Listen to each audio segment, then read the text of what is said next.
I happen to know the facts. Now, friends, I'm just an average American. But I'm an American. And some of the things I see in this country of ours make my blood boil.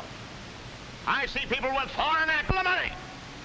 I see Negroes holding jobs that belong to me and you. Now I ask you, if we allow this thing to go on, what's going to become of us real Americans? I've heard this kind of talk before, but I never expected to hear it in America. This fellow seems to know what he's talking about. What are we real Americans going to do about it? You'll find it right here in this little pamphlet. The truth about Negroes and foreigners. The truth about the Catholic Church. Do you believe in that kind of talk? I don't know, makes pretty good sense to me. And I tell you, friends, we'll never be able to call this country our own until it's a country without. Without what? Yeah, without what? Without Negroes. Without alien foreigners. Without Catholics. Without Freemasons. You know these things. What's wrong with the Masons? I'm a Mason. Hey, that fellow's talking about me. And that makes a difference, doesn't it? These are your enemies. These are the people who are trying to take over our country. Now you know them. You know what they stand for. And it's up to you and me to fight them. Fight them and destroy them before they destroy us. Before he said Masons, you were ready to agree with him. Well, yes, but he was talking about... What about those other people? But in this country, we have no other people. We are American people. What about you? You aren't American, are you?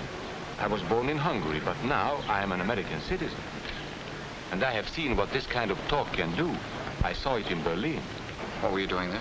I was a professor at the university. I heard the same words we have heard today. But I was a fool then. I thought Nazis were crazy people, stupid fanatics. But unfortunately, it was not so. You see, they knew that they were not strong enough to conquer a unified country.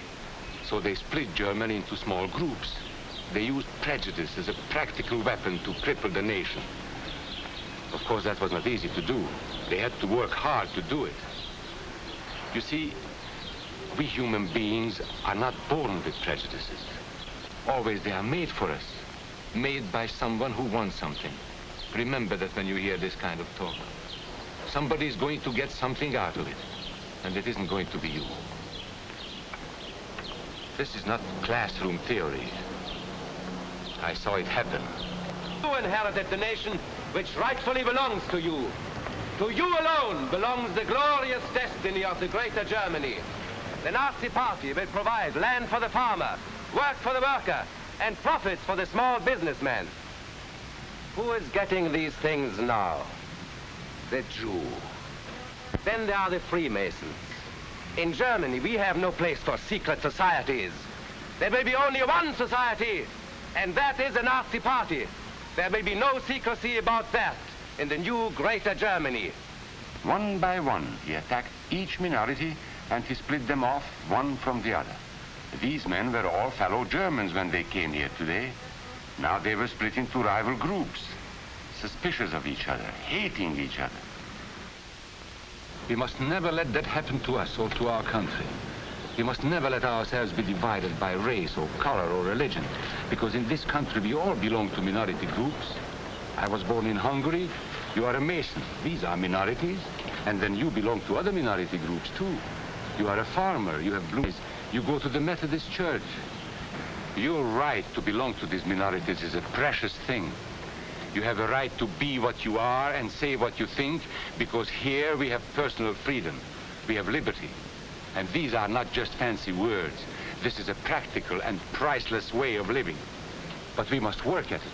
We must guard everyone's liberty, or we can lose our own. If we allow any minority to lose its freedom by persecution or by prejudice, we are threatening our own freedom. And this is not simply an ideal. This is good, hard common sense. You see, here in America is not a question whether we tolerate minorities. America is minorities. And that means you and me.